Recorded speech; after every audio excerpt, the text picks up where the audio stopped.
पहले वीडियो में मैंने आपको इंस्टाग्राम से कमाने के 10 तरीके बता दिए थे और दूसरी वीडियो में एक पेज सेटअप कैसे करना है वो सिखा दिया था और तीसरी वीडियो में मैंने आपको एक इंस्टा थीम पेज ग्रो करने की सारी सीक्रेट स्ट्रेटेजीज बता दी थी। लेकिन इन सब नॉलेज की कोई वैल्यू नहीं है अगर आपको ये नहीं पता कि हाउ टू सेल। अगर आपको बेचना नहीं आता है तो आप कभी भी लाइफ में सक्सेसफुल नहीं हो सकते। इंस्टाग्राम थीम पेज तो भूल ही जाओ। सेल्स सिर्फ प्रोडक्ट बेचना नहीं होता बल्कि आपको लाइफ के हर एक सेकंड में सेल्स स्किल्स की जरूरत पड़ती ही पड़ती है। चाहे आपको इन्वेस्टर्स को मनाना हो अपने स्टार्टअप में इन्वेस्ट करने के लिए, चाहे अपने फ्रेंड सर्कल को किसी ट्रिप के लिए कन्विंस करना हो या फिर अपनी नाराज गर्लफ्रेंड को ही क्यों ना मनाना हो, इन सभी चीज के लिए आपको सेल्स स्किल्स आनी जरूरी है। क्योंकि sales is the process of selling stories not a product. और जिस बंदे ने इस लाइन को डिकोड कर लिया समझ लीजिए वो अपनी लाइफ में बहुत सारा पैसा छापने वाला है। क्योंकि कोई भी बिजनेस बिना सेल्स के नहीं चल सकता ना। अगर आपने अपनी पूरी लाइफ में एक पेन भी नहीं बेचा है तो डोंट वरी, इस वीडियो के बाद आप एक ऐसे सेल्स पर्सन बन जाओगे जो कि एक एस्किमो को भी आइस बेच सकता है। ये एक कॉम्प्लीमेंट है जो कि मुझे दिया गया था जब मैं इंस्टा पे सेल्स किया करता था। इसका मतलब होता है कि तुम आर्टिक में रहने वाले बंदे को भी आइस बेच सकते हो। अगर बेसिक टर्म्स में समझाओ तो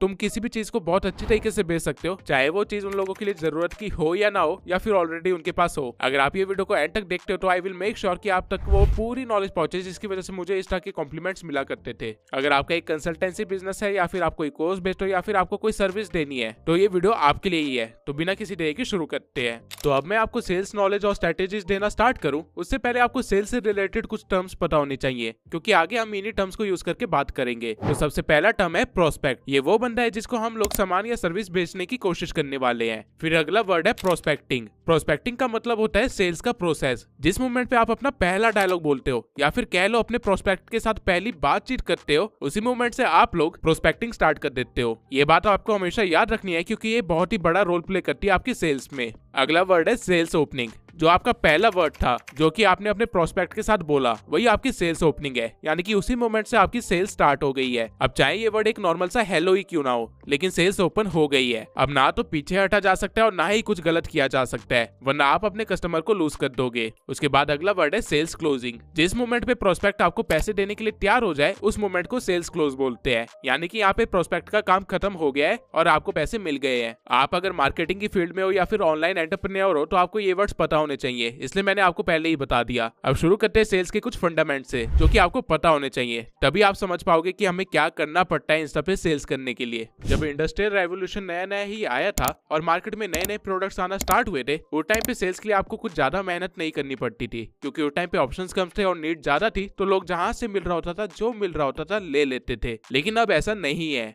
आप चाहे कुछ भी बिजनेस क्यों ना करते हो उसमें कंपटीशन भर के है और आज का कस्टमर कंफ्यूज हो चुका है कि उसे क्या लेना चाहिए और कहां से लेना चाहिए। और जब इंसान कंफ्यूज हो जाता है तो वो सिर्फ अपने करीबी लोगों पे ही भरोसा करता है, यानी कि वो इंसान अब मार्केट से सामान लेने की जगह अपने किसी नॉन पर्सन से वो सामान लेगा। लेकिन ऐसा क्यों? क्योंकि कस्टमर का उस बंदे के साथ एक रिलेशन है जिससे उसे एक सेंस ऑफ सिक्योरिटी मिल रही है और यही है सेल्स का सबसे बेसिक और इम्पोर्टेंट फंडामेंट, बिल्डिंग रिलेशंस। आज के टाइम पे relation builders are the most successful sales person. लेकिन रिलेशन बनाते कैसे हैं? इसके लिए आपको 3 चीजें लगती है। सबसे पहला ट्रस्ट। लोगों का आप पे ट्रस्ट नहीं है तो भले ही खून का रिश्ता क्यों ना हो कोई आपके पास नहीं आएगा। दूसरा है वैल्यू। अगर लोग आपके पास आ रहे हैं या फिर आप उनके पास जा रहे हैं लेकिन वैल्यू प्रोवाइड नहीं कर पा रहे, उनका कोई फायदा नहीं करवा पा रहे तो भूल जाओ कि कोई भाव देगा। पैसे तो दूर की बात है, दुनिया मतलब ही है। और तीसरी चीज है क्रेडिबिलिटी। अगर कस्टमर को भरोसा ही नहीं हो पा रहा कि आप उनकी प्रॉब्लम को सॉल्व कर पाओगे या फिर आप उनकी प्रॉब्लम को समझ गए हो तो भले ही आप कितने अच्छे क्यों ना हो वो कहीं और जाके अपने पैसे खर्च करेगा क्योंकि उसे भरोसा ही नहीं है कि आप उसकी बात को समझ पा रहे हो। नाउ ये तो सेल्स के फंडामेंट्स थे जो कि आपको सेल्स में हेल्प करेंगे। लेकिन एक्चुअल में सेल्स की क्या रिक्वायरमेंट होती है, क्या चीजें होती है जो कि एक सक्सेसफुल सेल्स पर्सन को पता होती है और एक अनसक्सेसफुल सेल्स पर्सन को नहीं। अगर आपको अपने सेल्स पिच को सक्सेसफुल बनाना है तो आपको ये 5 चीजें लगेगी अपने प्रोस्पेक्टिंग के प्रोसेस में। फर्स्ट नंबर पे है अथॉरिटी, सेकंड नंबर पे है क्रेडिबिलिटी, थर्ड नंबर पे है प्रोस्पेक्टिंग, फोर्थ नंबर पे है ऑब्जेक्शन हैंडलिंग और फिफ्थ नंबर पे है रीअप्रोचिंग। अब ये चीजें होती क्या है वो अच्छे से एक्सप्लेन कर देता हूँ और उसके बाद हम देखेंगे कि कैसे इंस्टा पे सेल्स करनी है।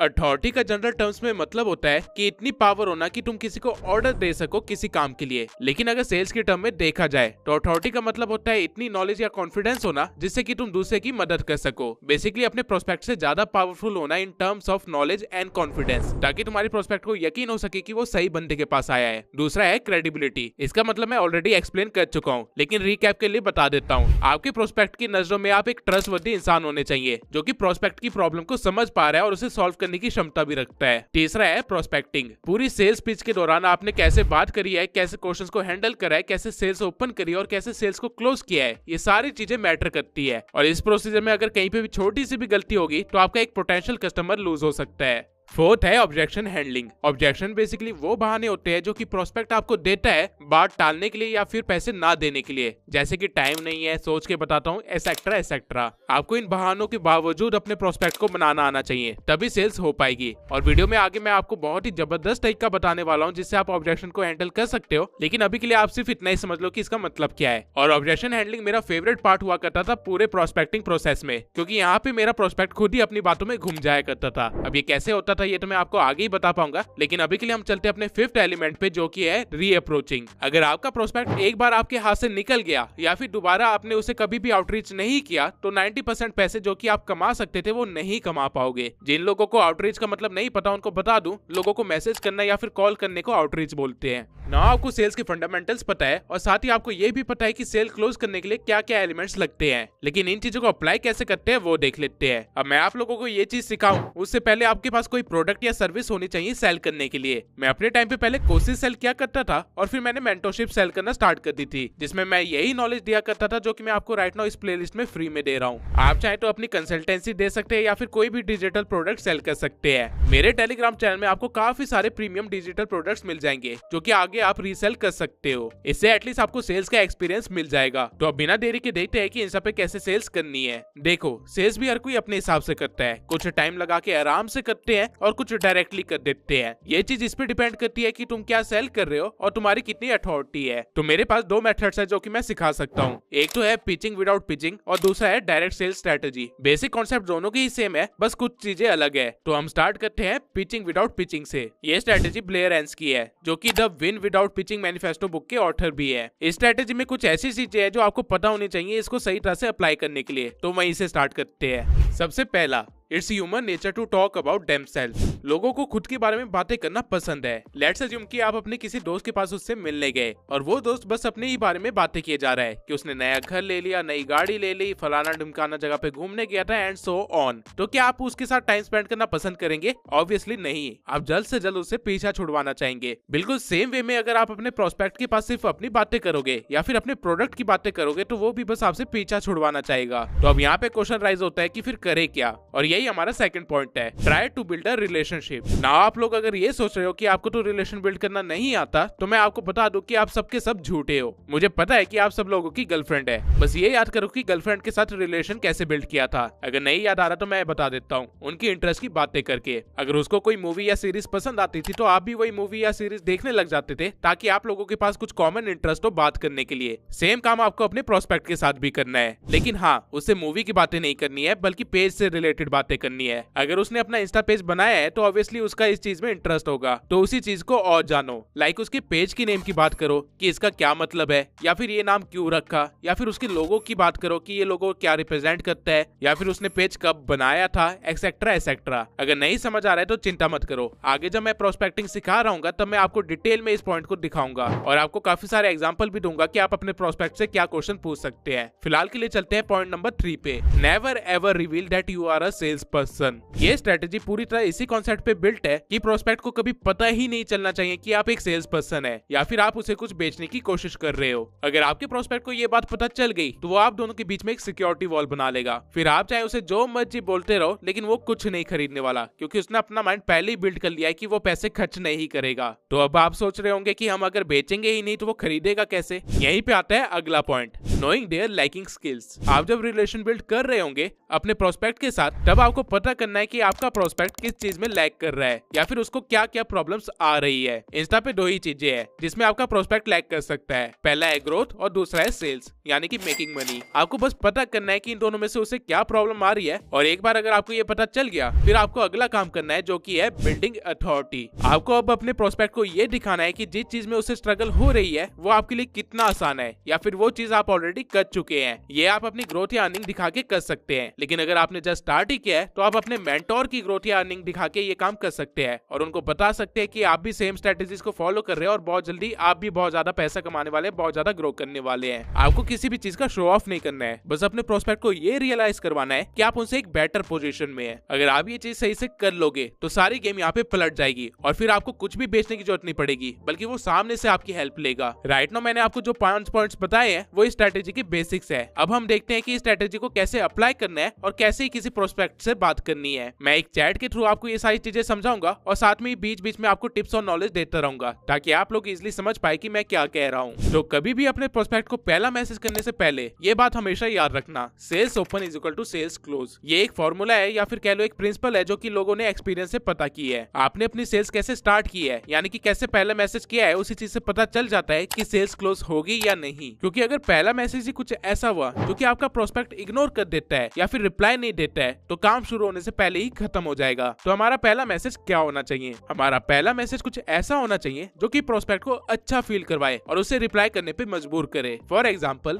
हे buddy, I saw your page and really liked your post. On which app are you making all this? या फिर कुछ ऐसा, Hey buddy, I came across your page and really liked your logo. Have you made it on Photoshop? अब अगर आप ध्यान दे तो हमारा पहले मैसेज में एक छोटी सी तारीफ है जो कि प्रोस्पेक्ट को अच्छा फील करवाएगी और फिर एक क्वेश्चन है जो कि प्रोस्पेक्ट को रिप्लाई बैक करने के लिए कन्विंस करेगा। नाउ एक बार आपके प्रोस्पेक्ट का रिप्लाई आ जाए फिर आपको उसके इंटरेस्ट की बातें करती रहनी है ताकि रिलेशन बिल्ड हो सके। फॉर एग्जाम्पल, अगर आपका प्रोस्पेक्ट कहता है कि उसने पोस्ट कैनवा पे बनाई है तो उससे पूछो कि उसने कैनवा कहाँ से सीखा। अगर उसने खुद से सीखा है तो वो काफी टैलेंटेड है। आप समझ पा रहे हो कि यहाँ पे हो क्या रहा है? आपको बस बात बढ़ाते रहनी है और बीच बीच में थोड़े कॉम्प्लीमेंट देते रहने हैं ताकि वो आपसे फ्रस्ट्रेट ना हो जाए। फिर आप उससे थोड़े और सवाल पूछ सकते हो मिलते जुलते जो कि उसके इंटरेस्ट से रिलेटेड हो। For example, are you using some other app और सॉफ्टवेयर ऑल्सो? फिर उसका अगेन कुछ रिप्लाई आएगा और बस ऐसे ही नॉर्मल बातचीत रखनी है। अब आगे आप लोग और मेहनत करें इससे पहले आपको पता होना चाहिए कि सामने वाला बंदा आपका आइडियल प्रोस्पेक्ट है या नहीं। आइडियल प्रोस्पेक्ट वो होता है जो कि आपको पैसे दे सकता है। मान लो आपने पूरी स्ट्रेटेजी अप्लाई कर दी और सामने वाला कन्विंस भी हो गया, लेकिन वो सामने वाला सिर्फ एक 13 साल का बच्चा है। फिर डजंट मैटर कि आप जितनी मर्जी कोशिश करो, वो आपको पैसे नहीं दे सकता क्योंकि उसके पास पैसे रियलिटी में है ही नहीं। तो अब क्वेश्चन है कि आइडियल क्लाइंट कैसे पता करें? और क्वेश्चंस पूछ के, लेकिन थोड़े अलग। आप उससे पूछ सकते हो कि क्या तुम कैनवा या फोटोशॉप का प्रीमियम वर्जन इस्तेमाल कर रहे हो? बेसिकली हम पता कर रहे हैं कि उस बंदे ने कभी पैसे खर्च किए हैं। अगर किए हैं तो वो आइडियल क्लाइंट है, अगर नहीं तो गेम 50-50 है। वो पैसे दे भी सकता है, नहीं भी दे सकता है। आपको जरूरी नहीं है यही क्वेश्चंस पूछने हैं, आप कुछ और भी क्वेश्चंस पूछ सकते हो, like are you running FB ads for your page? ऐसे काफी सारे क्वेश्चंस होते हैं जिससे पता चल सके कि वो पैसे स्पेंड कर रहा है या नहीं। उसके बाद आप उसे कुछ टिप दे सकते हो, जैसे कि कैनवा के प्रीमियम आइकन्स फ्री पिक पे मिल जाते हैं। इससे अगर आप बीच बीच में टिप्स देते रहोगे या फिर कॉम्प्लीमेंट्स देते रहोगे तो सामने वाले को भी लगेगा कि हाँ बंदा जेन्युइन है और एक्चुअल में इंटरेस्ट ले रहा है मेरे अंदर। अब इसके बाद आपको अपना गेम स्टार्ट करना है। अब आपको अपने प्रोस्पेक्ट का गोल पता करना है, वो भी इनडायरेक्टली, क्योंकि जो आपके प्रोस्पेक्ट का गोल होगा वही उसका लैकिंग स्किल होगा। वही चीज उसको अचीव करने में प्रॉब्लम आ रही है तभी तो वो उसका गोल है। तो अब गोल कैसे पता करना है वो देखते हैं। आपको उससे पूछना है कि how many post are you posting daily? वो आपको कुछ रैंडम आंसर देगा, फिर आपको उसकी परमिशन लेके उसकी थोड़ी सी हेल्प करनी है कि अगर तुम रोज 3 पोस्ट करोगे तो तुम्हें ज्यादा रीच मिल सकती है। अगर वो ऑलरेडी आंसर में सही जवाब ही दे रहा होगा तो आप उसको कॉम्प्लीमेंट कर सकते हो कि हाँ ब्रो बिल्कुल सही कर रहे हो, मैं भी ऐसा ही करता हूँ। अब इस मोमेंट पे एक्चुअली में हम 2 चीजें कर रहे हैं। एक तो हम अपने प्रोस्पेक्ट की नॉलेज को टेस्ट कर रहे हैं और साथ ही अपनी एक अथॉरिटी भी बिल्ड कर रहे हैं उसको एडवाइस देके। इसी वे में आपको थोड़े और क्वेश्चंस पूछने और उनको थोड़ी थोड़ी एडवाइस देते रहनी है। आपके सामने जो क्वेश्चंस है वो ग्रोथ से रिलेटेड क्वेश्चंस है, लेकिन अगर आपका प्रोस्पेक्ट का गोल पैसा है तो आपको सेल से रिलेटेड बात करनी है, लाइक तुम कितने लोगों को आउटरीच करते हो डेली, रीअप्रोच करते हो या नहीं, या फिर कोई स्क्रिप्ट फॉलो कर रहे हो या नहीं कर रहे हो, एसेट्रा एसेट्रा। अब जब आपके और आपके प्रोस्पेक्ट के बीच में इतनी बातचीत हो जाएगी तो वो खुद ही आपसे एडवाइस लेने लग जाएगा, आपकी हेल्प मांगने लग जाएगा। लेकिन अगर ऐसा नहीं भी होता है तो भी आप उसको कन्विंस कर सकते हो। आप उसे कुछ ऐसा बोल सकते हो कि चैट पे सारी बात समझाना मुश्किल है तो जल्दी से एक जूम कॉल पे आते हैं और मैं 15 मिनट में तुम्हारी सारी हेल्प कर दूंगा। नाउ ये मोमेंट है सेल्स क्लोज करने का, और आपको हमेशा याद रखना है कि सेल क्लोज हम चैट पे नहीं करेंगे, कॉल पे ही करेंगे। क्योंकि अगर आप चैट पे सेल क्लोज करने की कोशिश करोगे तो प्रोस्पेक्ट को सोचने का टाइम मिल जाएगा और आते हुए पैसे चले जाएंगे। अगर आप प्रोस्पेक्ट को कॉल पे नहीं ला पा रहे हो या फिर प्रोस्पेक्ट बार बार मना किया जा रहा है, सिर्फ उसी केस में आप आगे का काम वॉइस मैसेज के साथ कर सकते हो। मैक्सिमम टाइम से लड़कियां कंफर्टेबल नहीं होती है कॉल पे आने के लिए, तो सिर्फ उस टाइम पे आप वॉइस मैसेज भेज के आगे का प्रोसीजर फॉलो कर सकते हो। लेकिन हमेशा ट्राई करना कि प्रोस्पेक्ट को कॉल पे लेके ही ही आना। लेकिन अब आगे करना क्या है कॉल पे? आगे जब प्रोस्पेक्ट कॉल पे आ जाए तब आपको उससे नॉर्मल बातचीत करनी है और जितनी हो सके उतनी वैल्यू उसे देनी है। बेसिकली जब मैं कॉल्स लिया करता था तब मैं पेज ऑप्टिमाइजेशन सिखा दिया करता था अपने प्रोस्पेक्ट को एक प्रेजेंटेशन के थ्रू और उनके क्वेश्चंस के आंसर दिया करता था, लेकिन सारे क्वेश्चंस के नहीं। आप जो प्रेजेंटेशन बनाओगे उसमें पहले आपका इंट्रोडक्शन होना चाहिए और अथॉरिटी बिल्डिंग के लिए थोड़ा सा रेफरेंस होना चाहिए, कुछ इस तरह से। और फिर आप उसे पेज ऑप्टिमाइजेशन सिखा सकते हो, जिसके बाद वो आपसे कुछ और क्वेश्चंस पूछेगा इस स्लाइड पे आने के बाद। अगर छोटे मोटे क्वेश्चंस है तो आंसर दे दीजिएगा, लेकिन अगर आपको लगता है कुछ प्रीमियम क्वेश्चन है या फिर कुछ ऐसी चीज पूछा है जो कि स्ट्रेटिकल चीज है, तो उस मोमेंट पे आप अपनी सर्विस पिच कर दो। आप अपने प्रोस्पेक्ट को ये बोल सकते हो, ब्रो मैं आपकी हेल्प कर तो सकता हूँ, लेकिन ये चीज हमारे प्रीमियम सर्विसेज में आती है, जहाँ पे मैं आपको 4+ ऐसी ही जूम कॉल्स देता हूँ जिसमें से 2 कॉल्स ग्रोथ से रिलेटेड होती है और 2 कॉल्स सेल से रिलेटेड होती है, जिसके अंदर मैं आपको सारी प्रीमियम स्ट्रेटेजीज बताता हूँ ग्रोथ और सेल से रिलेटेड। इसके सिवाय मैं 2 और कॉल्स भी देता हूँ जो कि डाउट सेशंस होते हैं। और मेरी मेंटरशिप में आपको 1500+ कोर्सेज मिलेंगे, 20 ई बुक्स मिलेंगे, 6 हैशटैग के सेट मिलेंगे और 93K+ मेंबर्स वाला एक एंगेजमेंट ग्रुप भी मिलेगा। और ये सारा मटेरियल आपको फ्री में ही मिलेगा। और सिर्फ इतना ही नहीं है, बल्कि मेरी मेंटरशिप बाकी सबसे अलग है, क्योंकि मैं आपको 24/7 सर्विस प्रोवाइड करता हूँ। आपके पेज को मैं पर्सनल लेवल पे एनालाइज भी करता रहूंगा और साथ में आपकी गलतियां भी आपको टाइम टू टाइम बताता रहूंगा, ताकि आप सही ट्रैक पे रहे। और ये सारा कुछ आपको सिर्फ 7,999 में मिल रहा है। मैं एक टाइम पे सिर्फ 3 लोगों को ही टीच करता हूँ और राइट नाउ मेरे पास सिर्फ 2 ही सीट्स अवेलेबल है। अब एक बार आपने अपनी सर्विस पिच कर दी, फिर ये एक बहुत ही क्रूशियल मोमेंट होता है, क्योंकि यहाँ पे जो पहले बोलेगा वो हारेगा। ये सेल्स की दुनिया की एक कहावत है या फिर कह लो एक प्रिंसिपल है कि जो पहले बोलता है वो हारता है। प्राइस बोलने के बाद आपको अपने प्रोस्पेक्ट के बोलने का वेट करना है, क्योंकि अगर आपने सामने से बोल दिया कि क्या आप ज्वाइन करना चाहेंगे या फिर ऐसा कुछ भी बोला, तो प्रोस्पेक्ट समझ जाएगा कि आप डेस्परेट है और वो इस चीज का फायदा उठाएगा, या तो नेगोशिएशन के लिए या फिर आपकी बात को टालने के लिए। इस मोमेंट के बाद टेक्निकली आपका क्लाइंट क्लोज हो जाना चाहिए इस स्ट्रेटेजी के अकॉर्डिंग, क्योंकि वो ऑलरेडी नीड में था और आपने एजेंसी क्रिएट करके उसे इमीडिएट एक्शन लेने के लिए मजबूर कर दिया। जब आपने लास्ट में कहा कि मैं सिर्फ 3 लोगों को सिखाता हूं और अभी मेरे पास सिर्फ 2 ही सीट खाली है, तो इस मोमेंट पे वो थोड़ा सा बौखला जाएगा। वो आपकी मेंटरशिप में ऐड होने के लिए एक इंपल्सिव बाय करेगा और आपके पैसे बन जाएंगे। यही थी स्ट्रेटेजी पिचिंग विदाउट पिचिंग की। इसे गिव टेक स्ट्रेटेजी भी बोलते हैं, जहाँ पे आप स्टार्टिंग में प्रोस्पेक्ट की मदद करते रहते उसे फ्री की वैल्यू देते रहते हैं और एंड में जाके उससे पैसे मांगते हैं। लेकिन इस स्ट्रेटेजी की एक प्रॉब्लम है, इसमें ऑब्जेक्शन हैंडलिंग का सिर्फ एक ही सॉल्यूशन है, जो कि है एजेंसी क्रिएट करना, जैसा कि मैं लास्ट लाइन में बोल के किया था।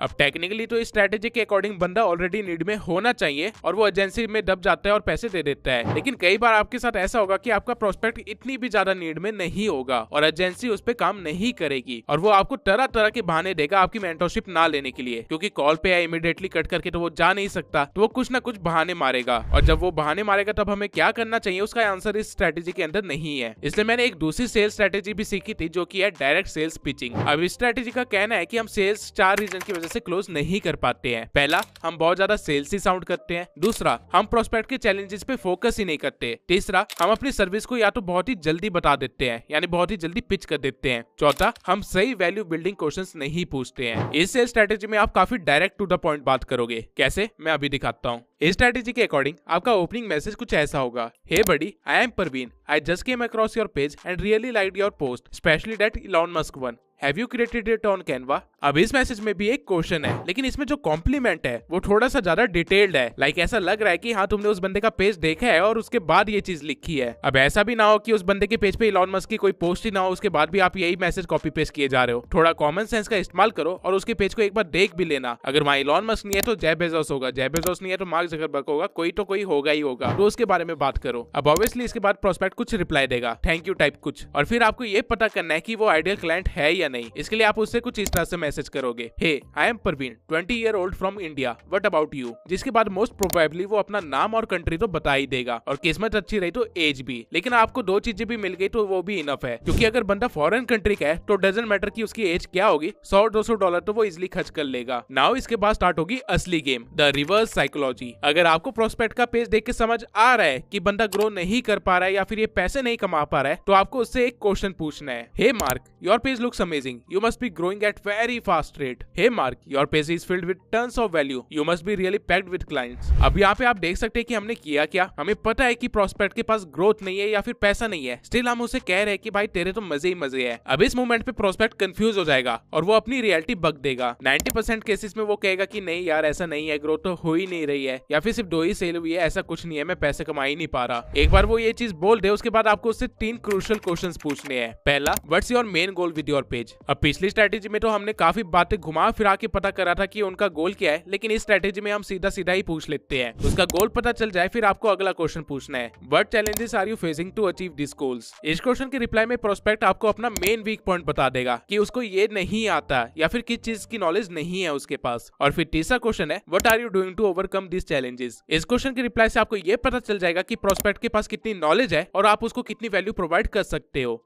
नाउ आपको अपने प्रोस्पेक्ट के बारे में सब कुछ पता चल गया है। अब आपको अपनी अथॉरिटी बिल्ड करनी है। कैसे? उससे परमिशन लेके उससे पूछो कि आप उसे कुछ सजेशन दे सकते हो और फिर उसके प्रॉब्लम से रिलेटेड कुछ टिप्स दे दो जो कि उसे हेल्प करे। एंड इफ पॉसिबल ये चीजें वॉइस मेल के थ्रू करना ताकि ट्रस्ट और क्रेडिबिलिटी बिल्ड हो सके। नाउ एक बार आपने उस बंदे की हेल्प कर दी, उसे टिप्स दे के, फिर वो बंदा खुश हो जाएगा और आपको थैंक यू टाइप कुछ लिखेगा। इसके बाद आपको उसे 3 गोल्डन क्वेश्चन पूछने हैं। इनको गोल्डन क्वेश्चन क्यों बोलते हैं वो थोड़ी देर बाद आपको पता चल जाएगा, लेकिन अभी के लिए देखते हैं कि ये क्वेश्चन है क्या। सबसे पहला क्वेश्चन होगा, bro how much priority is growth और सेल्स टू यू। मतलब जो भी उस प्रोस्पेक्ट का गोल है वो चीज आपको इस क्वेश्चन में लिखनी है। अगर ग्रोथ है तो ग्रोथ, अगर सेल्स है तो सेल्स। सो इसके रिप्लाई में प्रोस्पेक्ट कुछ ऐसा बोलेगा। फिर आपको उससे पूछना है, हाउ मेनी फॉलोअर्स और clients are you losing every week just because you don't have right strategies. अब इसके रिप्लाई में वो कुछ एस्टिमेटेड नंबर दे देगा जो कि काफी कम होगा, क्योंकि स्टार्टिंग में लोगों को नहीं अंदाजा होता कि वो कितना अर्न कर सकते हैं या फिर कितना ग्रो कर सकते हैं। और इसके बाद आपको तीसरा क्वेश्चन पूछना है जो कि है, how much will it mean to you if you resolve all this problems within a few weeks. ये सुन के प्रोस्पेक्ट के मन में थोड़ी सी एक्साइटमेंट आएगी और वो कुछ इस तरह का रिप्लाई दे देगा। नाउ अगर आप ध्यान दोगे तो इन 3 क्वेश्चंस के थ्रू हमने अपने प्रोस्पेक्ट को सेल्फ रियलाइजेशन करवा दी है और उसे एक गिल्ट साइकिल में डाल दिया है, जहां उसे लग रहा होगा कि सही नॉलेज होती तो बहुत अच्छा ग्रो कर लेता या फिर बहुत ही अच्छा अर्न कर लेता। अब इसके बाद आपको उसे कॉल पे लाना है और वो भी आप कुछ ऐसा बोल के ला सकते हो, bro I can relate with too many problems you are facing right now on your page, can we come on a quick Zoom call where I can help you get better understanding of Instagram. Now इस moment पे तो 90% लोग हाँ बोल ही देंगे, बचे हुए 10% लोग बहाने लगाएंगे या फिर कहेंगे बिजी है। तो उनके साथ एक टाइम शेड्यूल कर लेना कि हाँ इस टाइम पे तुम फ्री रहोगे तो इस टाइम पे हम कॉल पे आ जाते हैं। प्रेशर में वो बेचारा हाँ बोल ही देगा। अब जब बंदा कॉल पे आ जाए तब आपको कॉल ज्यादा लंबी नहीं खींचनी है, आपको बस 15 मिनट की कॉल रखनी है, जहाँ पे आप स्टार्टिंग में उसे भर भर के वैल्यू देना, स्ट्रेटेजीज के बारे में बताना और उसकी मदद करना, और फिर लास्ट के 5 मिनट में उसे पिच करना। अब इसमें आपको कोई वेट वगैरह नहीं करना है किसी के कुछ बोलने का, आप डायरेक्ट अपनी मेंटरशिप को पिच कर सकते हो। और फिर जब आप अपनी मेंटरशिप को पिच कर दोगे फिर आएगा असली मजा इस स्ट्रेटेजी का, क्योंकि अब आपका प्रोस्पेक्ट देगा ऑब्जेक्शंस यानी कि बहाने, और प्रोस्पेक्ट के पास हमेशा सिर्फ 4 ही ऑब्जेक्शंस होते हैं। और ये एक सेल्स साइकोलॉजी भी है कि क्लाइंट किसी भी चीज को लेने से पहले सिर्फ 4 बार ही उसे मना करता है और 5वीं बार उसे ले ही लेता है। अब ऑब्जेक्शंस क्या होंगे और उसको कैसे हैंडल करना है वो देखते हैं। पहला ऑब्जेक्शन होगा, I don't have time. Prospect बोलेगा कि मैं स्कूल जाता हूँ या फिर ऑफिस जाता हूँ, मेरे पास इतना टाइम नहीं है कि मैं ये सब करूँ, या ऐसा कुछ बोल के वो बात टालने की कोशिश करेगा। तो इस केस में आपको फर्स्ट गोल्डन क्वेश्चन का यूज करना है, जहाँ पे आपने उससे पूछा था कि ग्रोथ या सेल्स उसके लिए कितनी प्रायोरिटी है, और उसने बोला भी था कि बहुत ज्यादा प्रायोरिटी है या फिर फर्स्ट प्रायोरिटी है। तो अगर प्रोस्पेक्ट बोलता है कि टाइम नहीं है तो उसे बोलो कि ब्रो आपने कहा था कि इंस्टा ग्रोथ या सेल अभी आपकी नंबर 1 प्रायोरिटी है, अगर आप अपनी प्रायोरिटी को ही टाइम नहीं दोगे फिर यहाँ पे कैसे ही सक्सेसफुल हो पाओगे। आपको अपनी प्रायोरिटी को टाइम देना चाहिए तभी काम बन पाएगा। नाउ आप समझ पा रहे हो कि हम यहाँ पे कर क्या रहे हैं। हमने अपने प्रोस्पेक्ट के बोले हुए वर्ड्स ही उसके अगेंस्ट यूज किए हैं। अब बेचारा प्रोस्पेक्ट अपनी बात से मुकर भी तो नहीं सकता, इसलिए वो दूसरे बहाने की तरफ भागेगा जो कि होगा आई डोंट हैव मनी। ये मोस्ट कॉमन ऑब्जेक्शन है जो कि आपको लगभग हर बार आएगा। तो इसको हैंडल करने के लिए आपको सेकंड गोल्डन क्वेश्चन का फायदा उठाना है, जो कि था कि प्रोस्पेक्ट को कितना लॉस हो रहा है राइट स्ट्रेटेजीज ना होने की वजह से। तो अगर प्रोस्पेक्ट कहता है कि ब्रो इतने पैसे नहीं है तो उसे बोलो कि ब्रो आपने बताया था कि आपका हर मंथ इतना लॉस हो रहा है क्योंकि आपके पास सही स्ट्रेटेजीज नहीं है, और अगर मैं सच कहूं तो आपकी पेज के पास इससे भी ज्यादा पोटेंशियल है, लेकिन अगर आप अभी इन्वेस्टमेंट नहीं करेंगे अपने बिजनेस पे तो आपका और बड़ा लॉस होगा पर वीक, जो कि आप बियर भी नहीं कर पाओगे। नाउ इस मोमेंट पे आपका प्रोस्पेक्ट एक्चुअली में कुछ नहीं बोल सकता क्योंकि वो अपनी बातों में फंस गया है, और उसे सेल्फ रियलाइजेशन भी है कि आप जो बोल रहे हो वो सच है। अब 50% केसेस में तो बात यही बन जाएगी, लेकिन 50% स्मार्ट लोग आपको एक अलग ऑब्जेक्शन देंगे बात टालने के लिए, जो कि होगा I don't have money right now, I will tell you later. तो अब इस पॉइंट पे आपको करना क्या है कि एक अच्छे से पॉइंट पे आपको ये कॉल क्लोज कर देनी है, यानी कि अच्छे से थैंक यू या गुड बाय बोल के कॉल को काट देना है। लेकिन उससे पहले आपको कॉल पे ही ये पूछ लेना है कि वो बंदा कब तक इस कोर्स को ले पाएगा या फिर कब तक मेंटरशिप में रोल इन हो पाएगा। आपको उससे एक डेट मांग लेनी है। अगर वो डेट नहीं बता रहा, टाइम नहीं बता रहा, तो भी थोड़ा जबरदस्ती करके आपको उसे एक डेट उगलवा लेनी है, जिसके बाद आप कॉल को आराम से कट कर सकते हो। नाउ अगर मान लेते वो डेट 1 महीने बाद की है तो आपको करना क्या है कि आपको टाइम टू टाइम उस बंदे से कनेक्शन में रहना ही है। आप उसे हेलो का मैसेज करो, उसे बातचीत करते रहो टाइम टू टाइम, और उससे पूछते रहो कि स्टेटस कैसा है। है, लाइक हर दूसरे दिन मैसेज कर दिया या फिर हर चौथे दिन पे मैसेज कर दिया ताकि कनेक्शन बना रहे। और जब वो डेट आ जाएगी तो उसे रीपिच करो, उसे बोलो कि ब्रो तुमने मुझे ये डेट दी थी और ये डेट आ चुकी है, तो क्या तुम रेडी हो इन्वॉल्व होने के लिए। अगर वो मना करता है तो उसे बताओ कि देखो तुमने इस महीने में इतना लॉस कर लिया क्योंकि तुम अभी तक इन्वॉल्व नहीं हुए थे, अब अगर तुम और वेट करते हो या फिर और डिले करते हो तो तुम्हारा और लॉस होगा। अब इस मोमेंट पे ऑब्वियसली उसके पास पैसे होंगे और उसने एक डेट दी थी तो उस बात से वो मुकर भी नहीं सकता, तो वो कहीं ना कहीं आपके साथ मेंटरशिप में इन्वॉल्व हो ही जाएगा। ये जो अभी हमने चीज करी इसे रीअप्रोचिंग बोलते हैं, और जो लोग रीअप्रोचिंग करते हैं वो नॉर्मल सेल पर्सन से 90% ज्यादा कमाते हैं क्योंकि उन्होंने अपने प्रीवियस प्रोस्पेक्ट्स को इग्नोर नहीं किया होता है। ये काफी ज्यादा टाइम कंज्यूमिंग होता है, इसलिए सेल्स पर्सन इस चीज को इग्नोर करते हैं, लेकिन जो भी बंदा ये चीज करता है वो बाकियों से तो काफी अच्छे ज्यादा पैसे कमाता है। नाउ एक आखिरी ऑब्जेक्शन बचा है जो कि रेयरली आता है लेकिन स्टिल इसकी पॉसिबिलिटी है, तो वो भी बता ही देता हूँ। ये ऑब्जेक्शन होगा कि मैं किसी और से मेंटरशिप ले रहा हूँ या फिर किसी और कोर्स से सीख रहा हूँ। अगर क्लाइंट आपको ऐसा कहता है तो आपको दूसरे बंदे की बुराई नहीं करने लग जाना है। अगर ऐसा करोगे तो सारा काम बिगड़ जाएगा। आपको इस चीज को अप्रिशिएट करना है कि वो बंदा सीख रहा है और इस मैटर को टाइम और एक्सपीरियंस के साथ हैंडल करना है। कैसे समझाता हूँ। आपका प्रोस्पेक्ट जिससे भी मेंटरशिप या कंसल्टेंसी ले रहा होगा वो या तो आपसे बड़ा होगा या फिर छोटा होगा, इसके सिवाय तो कोई ऑप्शन है नहीं। अगर बड़ा पेज है तो आप अपने प्रोस्पेक्ट को बोल सकते हो ब्रो वो इतना बड़ा पेज है, क्या वो आपको प्रॉपर टाइम दे पा रहा है, आपको 24/7 गाइड कर पा रहा है। मेरे मेंटरशिप में मैं खुद 24/7 अवेलेबल रहता हूँ और अपने मेंटीज के पेज को खुद एनालाइज भी करता हूँ। इस वे में वो थोड़ा सा कन्विंस हो जाएगा आपकी साइड आने के लिए। अगर छोटा पेज है तो बोलो कि ब्रो आप जिससे मेंटरशिप ले रहे हो वो खुद अभी स्टार्ट ही किया है, मैं इस फील्ड में 2 साल से काम कर रहा हूँ और मेरा एक्सपीरियंस उससे ज्यादा है, इसलिए मैं इतनी जल्दी ग्रोथ कर पाया हूँ या फिर इतनी ज्यादा सेल्स कर पाया हूँ। ऐसा बोल के आप छोटे वाले पेज से जीत सकते हैं। तो आई होप आप समझ गए होंगे कि कैसे मैंने टाइम और एक्सपीरियंस को यूज किया है इस मैटर को सॉल्व करने के लिए। नाउ मैंने आप लोगों को दोनों सेल्स की स्ट्रेटेजी सिखा दी है और इसी मोमेंट तक आप लोगों को समझ आ गया होगा कि दोनों स्ट्रेटेजीज के अपने कुछ फायदे भी है और अपने कुछ नुकसान भी है। इसलिए मैं जब भी अपने क्लाइंट्स को पिच किया करता था तब मैं इन दोनों स्ट्रेटेजीज को मिक्स करके यूज किया करता था, जिसकी वजह से मुझे हर बार पता होता था कि सामने वाला क्या रिप्लाई देने वाला है और वो इजिली क्लोज हो जाता था मुझसे। आप भी ये चीज बहुत इजिली कर सकते हैं। मैंने स्पेशली आप लोगों के लिए एक चीट शीट बनाई है और एक स्क्रिप्ट तैयार करी है जिसमें मेरी खुद की पुरानी कन्वर्सेशंस है। अगर आप सिर्फ उस स्क्रिप्ट को भी पूरी तरह से फॉलो करते हो तो भी आपका क्लाइंट क्लोज हो जाएगा इजिली। ये स्क्रिप्ट पहले मैं 2000 रुपए में बेचा करता था उन लोगों को जो मेरे से 7000 या 10,000 देके मेंटरशिप नहीं ले सकते थे, और फिर इसी स्क्रिप्ट की मदद से वो अपनी पहली अर्निंग करते थे और 3-4 महीने बाद मेरे से मेंटरशिप लेते थे। लेकिन आप लोगों को चिंता करने की जरूरत नहीं है, मैं आप लोगों से 2000 नहीं लेने वाला। चीट शीट आपको टोटली फ्री में मिल जाएगी टेलीग्राम चैनल पर, और सेल्स स्क्रिप्ट आपको डिस्क्रिप्शन में दिए हुए लिंक से 200 रुपए में मिल जाएगा, जहाँ पे मैंने दोनों स्ट्रेटेजीज को मिक्स करके अच्छे से समझा रखा है कि हर रिप्लाई का आंसर कैसे देना है और कैसे सेल्स को क्लोज करना है। जब आप पेमेंट कर देंगे तो आपके ईमेल पे एक परचेज सक्सेसफुल का मेल आएगा, वहीं से आप अपने प्रोडक्ट को एक्सेस कर सकते हैं। नाउ आप लोगों ने सेल्स के बेसिक से लेके प्रोस्पेक्टिंग के प्रोसेस से लेके सेल्स को क्लोज करने तक का सारा काम सीख लिया है, लेकिन इन सब की कोई वैल्यू नहीं है अगर आपके पास आइडियल क्लाइंट ही ना हो। तो अब आइडियल क्लाइंट फाइंड कैसे करते हैं और उनको कैसे आउटरीच किया जाता है वो देख लेते हैं। आइडियल क्लाइंट ढूंढने के भी 2 तरीके हैं, एक तो जो आपके पास आ रहा है उसे ही लपेट लो, दूसरा